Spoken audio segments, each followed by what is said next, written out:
Good morning students, कैसे हैं आप सब। लास्ट वीडियो में हमने हमारी एक्सरसाइज 3.2 की थी। आज हम लोग हमारी 3.3 कर लेंगे। तो 3.3 में देखें हम लोग है क्या, हमारा कंसेप्ट क्या है। तो हमने किया है algebraic method of solving a pair of linear equations. अब है लीनियर इक्वेशंस है, उनको सॉल्व करने के जो एल्जेब्रिक मेथड है। देखो इसका हमने एक मेथड कर लिया पीछे, क्या था वो, ग्राफिकली हमने linear pair of linear equation को सॉल्व किया था, उनके सॉल्यूशन भी निकालने हैं। अब एल्जेब्रिकली हमारे पास यहाँ पर तीन मेथड होते हैं। सबसे पहला होता है हमारे पास सब्स्टिट्यूशन मेथड, सेकंड आएगा आपका एलिमिनेशन मेथड, थर्ड आएगा हमारे पास क्रॉस मल्टीप्लिकेशन मेथड। इनको हम एक एक करके डिस्कस करेंगे, ठीक है। तो आज है हमारे पास सबसे पहला मेथड हमारा सब्स्टिट्यूशन मेथड। अब ये सब्स्टिट्यूशन मेथड क्या होता है बेटा, आपको नाम से ही पता लग रहा है। सब्स्टिट्यूट का मतलब होता है किसी एक चीज की जगह दूसरी चीज पुट करके उसे सॉल्व करना, ठीक है।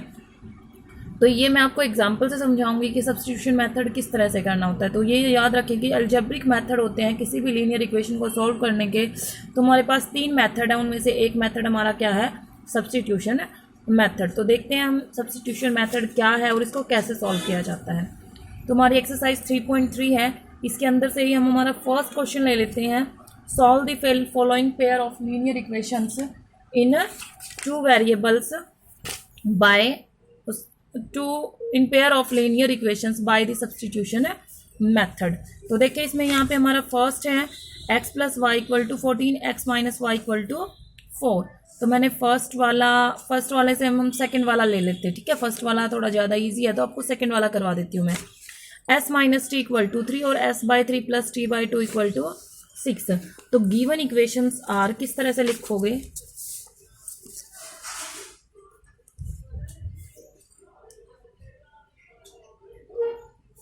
Given linear equation are.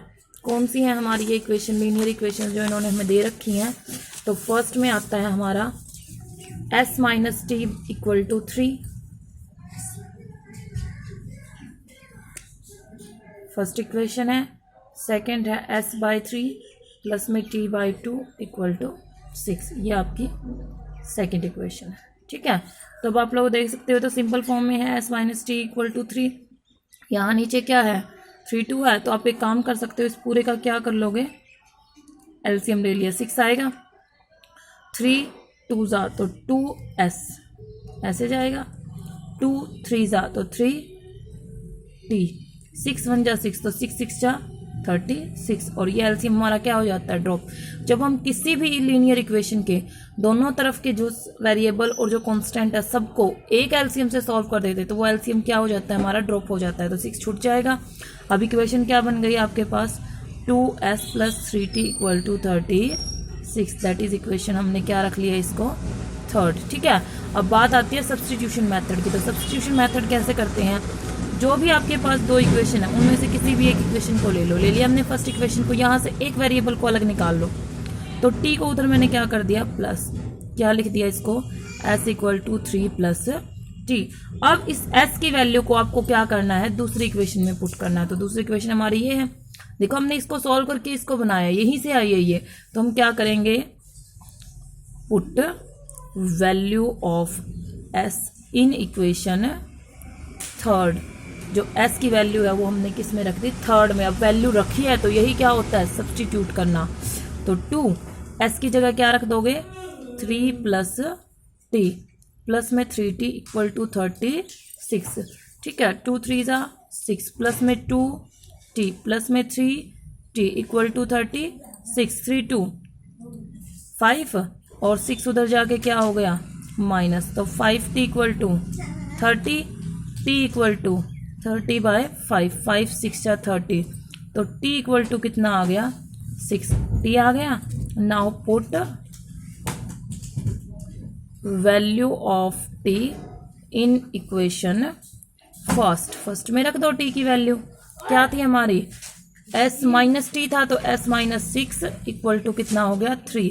तो s equal to 6 plus 3 equal to 9। So s equal to 9, t equal to 6। These are the answers. s और t के हमारे क्या आ गए, आंसर आ गए। क्लियर है। तो ये होता है हमारा सब्स्टिट्यूशन मेथड, बहुत ही आसान है। एक इक्वेशन से किसी एक वेरिएबल को निकाल लो, फिर उसको दूसरी इक्वेशन में पुट कर दो, वहाँ से हमारा जैसे दूसरा वेरिएबल निकल आएगा, फिर उसको पहले वाले में यहाँ भी रख सकते हो आप। टी को हमने यहाँ रखा तो 6 + 3 = सीधा 9 हो जाएगा। तो ये आंसर है। क्लियर है? तो ये था आपका सब्स्टिट्यूशन मेथड। ठीक है, तो आगे देखते हैं हमारे एक्सरसाइज में आगे के क्वेश्चंस हैं। थर्ड पार्ट है 3x - y = 3, 9x - 3y = 3। ध्यान दो यहाँ पर इस क्वेश्चन में थोड़ा सा 3x - y = 3 और 9x - 3y = 9। अगर मैं यहाँ से 3 कॉमन निकाल लूँ तो 3x - y = 9, 3 उसको काट के क्या बन जाएगा 3x - y = 3। मतलब ध्यान देना यहाँ पर a1/a2, b1/b2, c1/c2 तीनों के तीनों क्या हैं, इक्वल हैं।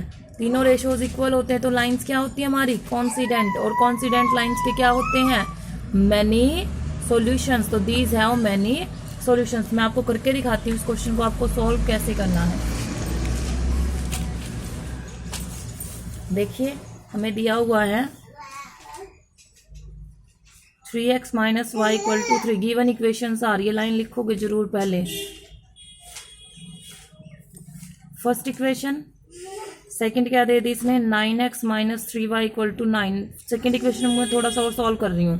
3 कॉमन निकाला तो 3x - y = 9, then 3x - y = 3, then equation second. ये आ गई फर्स्ट इक्वेशन, सेकंड इक्वेशन। ठीक है, हमने देखा कि दोनों इक्वेशंस क्या आ रही हैं, सेम आ रही है। तो यहाँ अगर हम कोई भी सब्स्टिट्यूट करते हैं, मतलब यहाँ से फर्स्ट से ले लिया हमने, फ्रॉम इक्वेशन फर्स्ट इक्वेशन से 3x - y = 3 है, सो 3x = 3 + y, सो x = क्या आ गया 3 + y/3। x की वैल्यू ये आ गई फर्स्ट इक्वेशन से।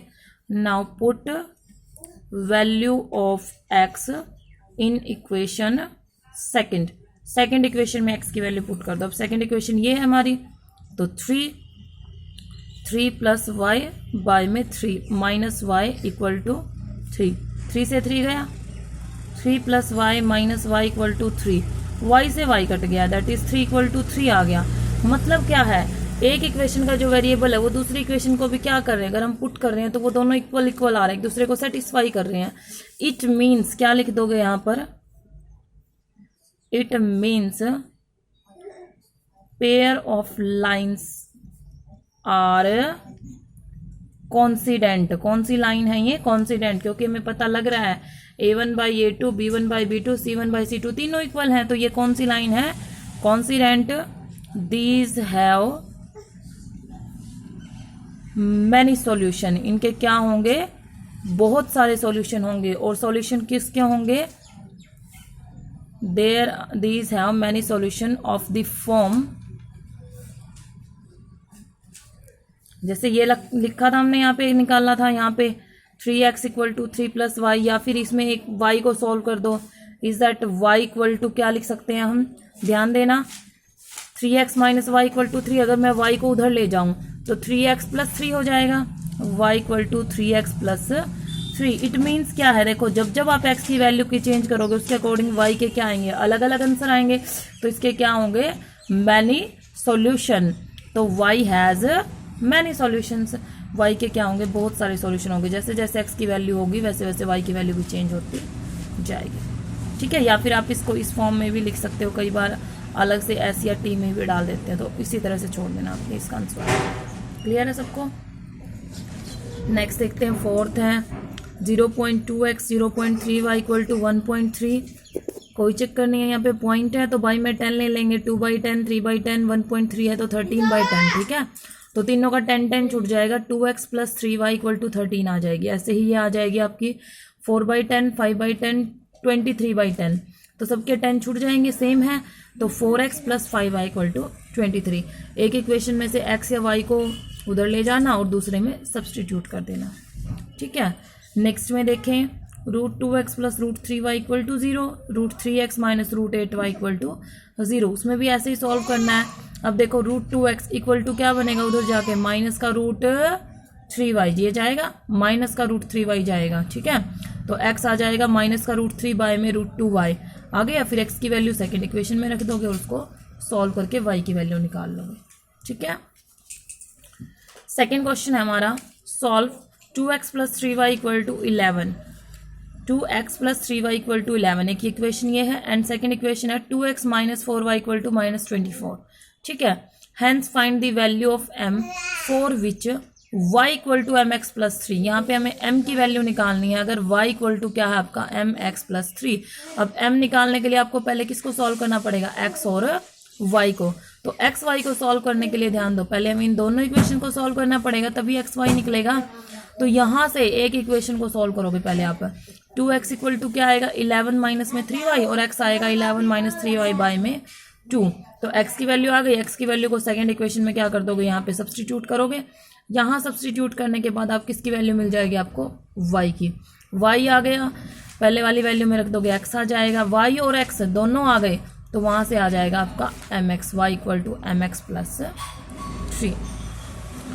क्लियर है, ये सब आप लोग कर सकते हैं, बहुत आसान क्वेश्चन है, सिर्फ प्रैक्टिस करनी है। मेथड मैंने आपको समझा दिया, सब्स्टिट्यूशन मेथड। तो आगे देखते हैं, हमारा थर्ड क्वेश्चन है, form the pair of linear equation for the following problems and find their solution bye substitution method.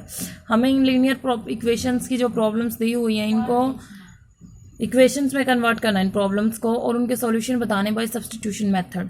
तो देखो सबसे पहला क्या दिया हुआ है, the difference between 2 numbers is 26। दो नंबर्स के बीच का डिफरेंस क्या है 26, and one number is 3 times the other, और एक नंबर दूसरे का 3 गुना है। फाइंड देम, उन्हें फाइंड करो, उन्हें निकालो। ठीक है, तो हम लेट करते हैं। अब देखो यहाँ पे इनको डिफरेंस दिया हुआ है, डिफरेंस कब निकलता है, जब एक नंबर बड़ा होता है और एक नंबर छोटा होता है, तो हम लेट भी इसी तरह से करेंगे। ठीक है, थर्ड का फर्स्ट है हमारा, लेट 2 नंबर है,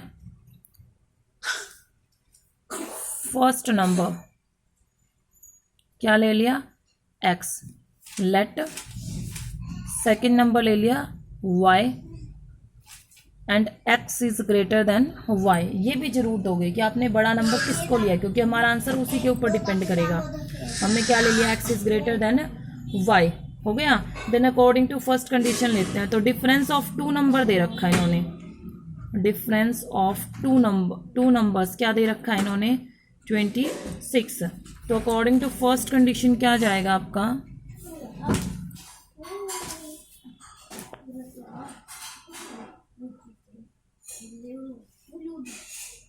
अकॉर्डिंग टू फर्स्ट कंडीशन, अब हमें पता है डिफरेंस में बड़े नंबर में से छोटा नंबर माइनस करते हैं, and that is equal to 26। First equation आ गई। Then according to second condition, अब ये सेकंड कंडीशन में क्या बोल रहा है, सेकंड कंडीशन में ये कहता है ये कि 1 number is 3 times the other, एक नंबर दूसरे का 3 गुना है, 3 टाइम्स 3 गुना। तो अब हमें पता है कोई भी अगर छोटा नंबर है, x तो हमारा बड़ा है और y है छोटा नंबर, तो इसने कहा है कि एक नंबर दूसरे का 3 गुना है। 3 गुना कौन सा होगा, बड़ा नंबर। जब आप छोटे वाले को 3 से गुना करोगे तभी वो बड़े नंबर के इक्वल जाएगा, क्योंकि y क्या है, छोटा है, x बड़ा है।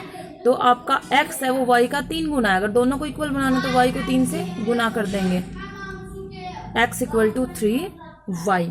ठीक है, तो x = 3y आ गया, ये आ गया आपका। यहाँ इसको यहाँ पे x = 3y, ये आ गई आपकी इक्वेशन सेकंड। देखो हमें यहाँ पे x सीधा मिल रहा है, यहाँ पे कुछ भी प्लस माइनस में कॉन्स्टेंट नहीं है, तो x की वैल्यू को डायरेक्ट हम क्या कर देंगे, फर्स्ट में सब्सटीट्यूट। तो put value of x from equation second to equation first. x की वैल्यू को सेकंड इक्वेशन से उठा के हम किस में रख देंगे, फर्स्ट में। तो x की जगह यहाँ पे क्या आ जाएगा, 3y - y = 26। 3y में से y गया, 2y = 26, y = 26 बाय में 2, दैट इज 13। तो y = कितना आ गया, 13। y आ गया 13। अब क्या कर देंगे,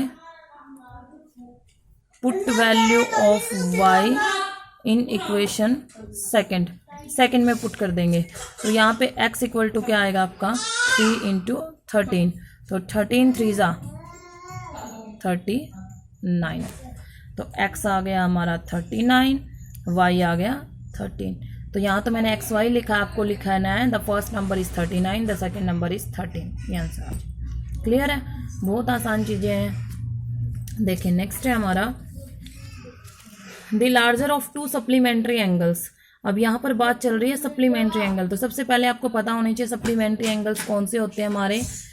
द एंगल्स होज, हाँ जी, sum of measure of angles is 180 degree. जब उनके जो मेजरमेंट है आपके कोई भी दो एंगल्स के, उनका जो टोटल सम है वो कितना हो जाए 180, देन एंगल्स आर सप्लीमेंट्री। तो ये कहता है the larger of to supplementary, दो सप्लीमेंट्री एंगल, उनमें से जो लार्जर है, बड़ा वाला एंगल है, exceeds the smaller by 18 degree, वो छोटे वाले से कितना ज़्यादा है, 18 ज़्यादा है। फाइंड देम, उन्हें फाइंड आउट करो। तो इसमें भी हम ऐसे ही लेट करेंगे। तो लार्जर और शॉर्टर है, यहाँ पे तो स्मॉलर है, तो हम एंगल्स को इसी तरह से लेट कर लेंगे। सेकेंड पार्ट है इसका, let the larger angle.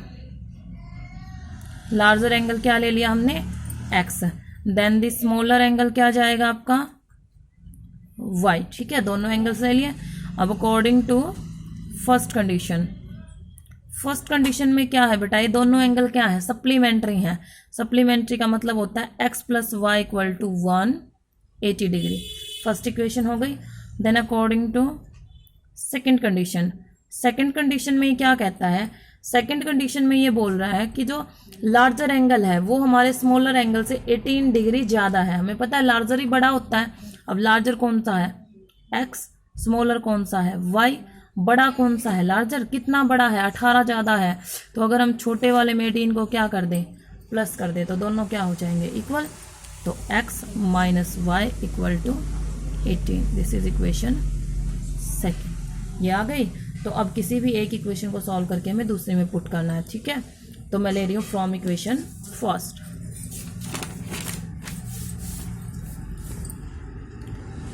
From equation first क्या है वो, x plus y equal to 180 था, तो x इक्वल टू क्या हो जाएगा 180 minus y. Now put value of x in equation second. Second equation क्या थी हमारी, x minus y equal to 18, तो x की जगह क्या रख दोगे 180 माइनस वाई, और सॉरी माइनस है यहाँ पे क्योंकि देखो सेकेंड इक्वेशन है हमारी x minus y equal to 18, तो x की जगह रख दिया मैंने। ठीक है, x की जगह रख दिया हमने x 180 माइनस वाई, तो माइनस में y है आपका, तो माइनस में आ गया आपका y इक्वल टू 18। क्लियर है, तो माइनस वाई तो माइनस 2y, और 180 उधर जाके माइनस का 180। ठीक है, then minus 2y equal to, देखो 18 में से माइनस 180 कभी 180 कभी भी माइनस नहीं होगा, 180 में से 18 माइनस होगा, तो 10 में से 8 गए आपका कितना बचेगा 2, यहाँ बच गया आपका 7, 7 में से 1 गया 6 और 1, और ये बच गई टर्म माइनस की। अब माइनस से माइनस क्या हो गया, कैंसिल आउट। देन y इक्वल टू 162 बाय में 2, 2 8 जा 16, 2 1 जा 2, देन y इक्वल टू कितना आ गया 81 डिग्री। तो y की वैल्यू आ गई। अब इस y की वैल्यू को कहाँ रखोगे, यहाँ रख दोगे, इससे क्या आ जाएगी आपकी x की वैल्यू आ जाएगी। तो लार्जर और स्मॉलर दोनों एंगल आ जाएंगे। क्लियर है सबको। थर्ड है the coach of a cricket team buys 7 bats and 6 balls. 7 bat खरीद रहे हैं वो, 6 बॉल खरीद रहे हैं, 4 रुपीज़ 3800। ठीक है, later she buys 3 bats and 5 balls 4 rupees this, find the cost of each bat and each ball. इस तरह के क्वेश्चन पीछे भी आ चुके हैं, तो आप इनकी इक्वेशन अच्छे से बना सकते हैं। लेट कर लेंगे, let cost of each bat equal to x rupees, cost of each ball equal to y rupees, दोनों के लेट कर लिए। उसके बाद हम लेंगे फर्स्ट इक्वेशन जाएगी आपकी 7x plus 6y equal to 3800, और सेकेंड इक्वेशन जाएगी 3x plus 5y equal to 1750। तो फर्स्ट इक्वेशन में से x को सब्सटीट्यूट y यहाँ रख देना, y की वैल्यू आ जाएगी।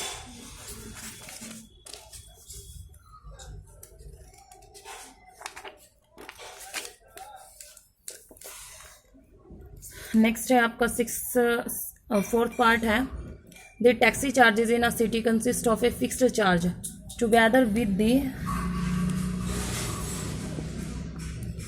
The charge for the distance covered. देखो क्या कहता है, क्वेश्चन को ध्यान से समझना। The taxi charges in a city, एक शहर के अंदर जो टैक्सी चार्जेस है, consist of a fixed charge, together with the charge for the distance covered, वो किस तरह से बनाए गए हैं कि एक फिक्स्ड चार्ज है टैक्सी का, एक तो फिक्स्ड चार्ज है और टुगेदर उसके साथ में ही with the charge for the distance covered, और साथ में जितना डिस्टेंस वो कवर कर रहे हैं उसके अलग हैं। मतलब क्या है, अगर आप टैक्सी में बैठ रही हो तो एक तो आपके फिक्स चार्ज है, ये तो आपको लगेगा ही लगेगा, ठीक है, बैठने के बाद। फिर आप कितने किलोमीटर गए उस चीज़ पे आपका जो फेयर है वो उसके ऊपर डिपेंड करेगा। क्या कहता है ये, for a distance of 10 kilometre, 10 kilometre distance के लिए the charge page is ₹105 and for a journey of 15 kilometre the charge page is ₹155। 10 kilometre के 105 रुपये दे रहा है वो, 15 किलोमीटर के 155 रुपये दे रहा है। What are the fixed charges, fixed charge क्या है, and the charges per kilometre, और चार्ज पर किलोमीटर भी क्या है। How much does a person have to pay, एक आदमी को कितना पे करना पड़ेगा for travelling a distance of 25 kilometre, अगर वो 25 किलोमीटर जा रहा है तो उसको कितना पे करना पड़ेगा। ठीक है, तो देख सकते हो आप लोग, आपको पता लग रहा है इस लाइन से हमें क्या क्या निकालना है, फिक्स्ड चार्ज निकालना है और चार्ज पर किलोमीटर। तो जो हमें निकालना है वही हम क्या कर लेंगे, लेट कर लेंगे। तो let the fixed charge B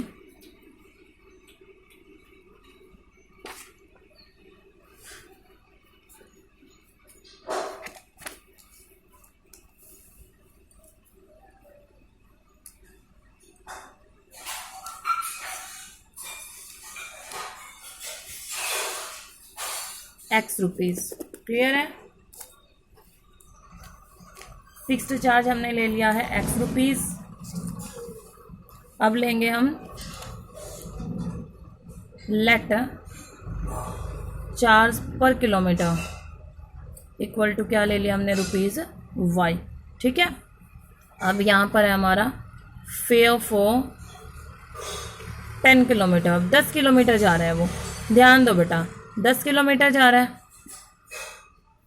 sorry एक मिनट, 10 किलोमीटर के लिए उसने दिया है ₹105 ₹105 एंड फेयर फॉर 15 किलोमीटर दिया है उसने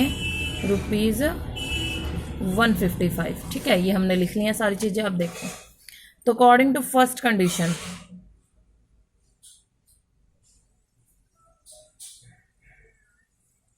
पहली कंडीशन में वो 10 किलोमीटर जा रहा है। अब ध्यान दो, मैंने बताया था कि फिक्स्ड चार्ज है, ये तो आपके टैक्सी में बैठने का चार्ज है, मतलब जब भी आप कहीं जा रहे हो तो X रुपीज़ तो आपको टैक्सी का देना ही देना होगा अगर आप टैक्सी में बैठ रहे हो तो। ठीक है, फिर उसने कहा कि वो 10 किलोमीटर जा रहा है।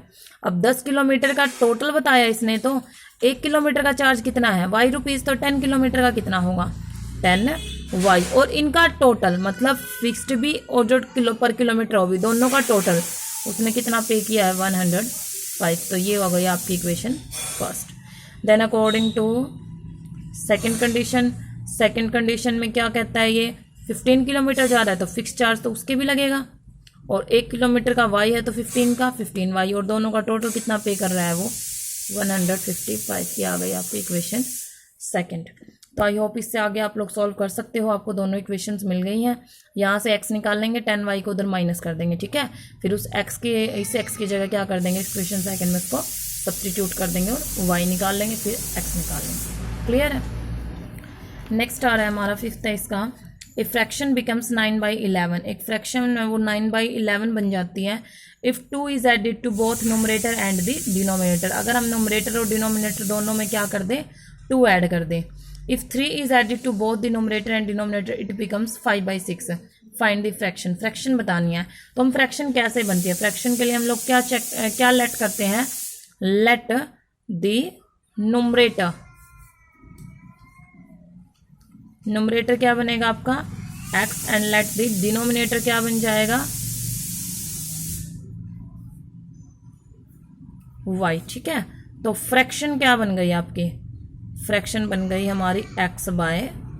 क्लियर है, यहाँ तक फ्रैक्शन बन गई। अब हम फर्स्ट कंडीशन देखते हैं। अकॉर्डिंग टू फर्स्ट कंडीशन,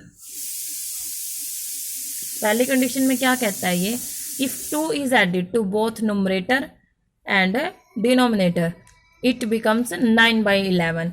अगर हम फ्रैक्शन के अंदर, फ्रैक्शन का जो न्यूमरेटर है उसमें भी 2 ऐड कर दिया और उसके डिनोमिनेटर में भी क्या ऐड कर दे 2, तो ये फ्रैक्शन कितनी बन जाएगी आपकी 9/11। यहाँ तक क्लियर है। तो अब इसको सॉल्व करने के लिए, इक्वेशन में चेंज करने के लिए क्या करोगे, क्रॉस मल्टीप्लाई। तो क्या बनेगी ये 11x + 22 = 9y प्लस 18। तो 11x 9y को तो इधर ले आओ और 22 को उधर ले जाओ, ठीक है। तो ये आ गई 11x minus 9y equal to -4, equation first, ठीक है। Then according to second condition, second condition में देखो क्या कहता है ये।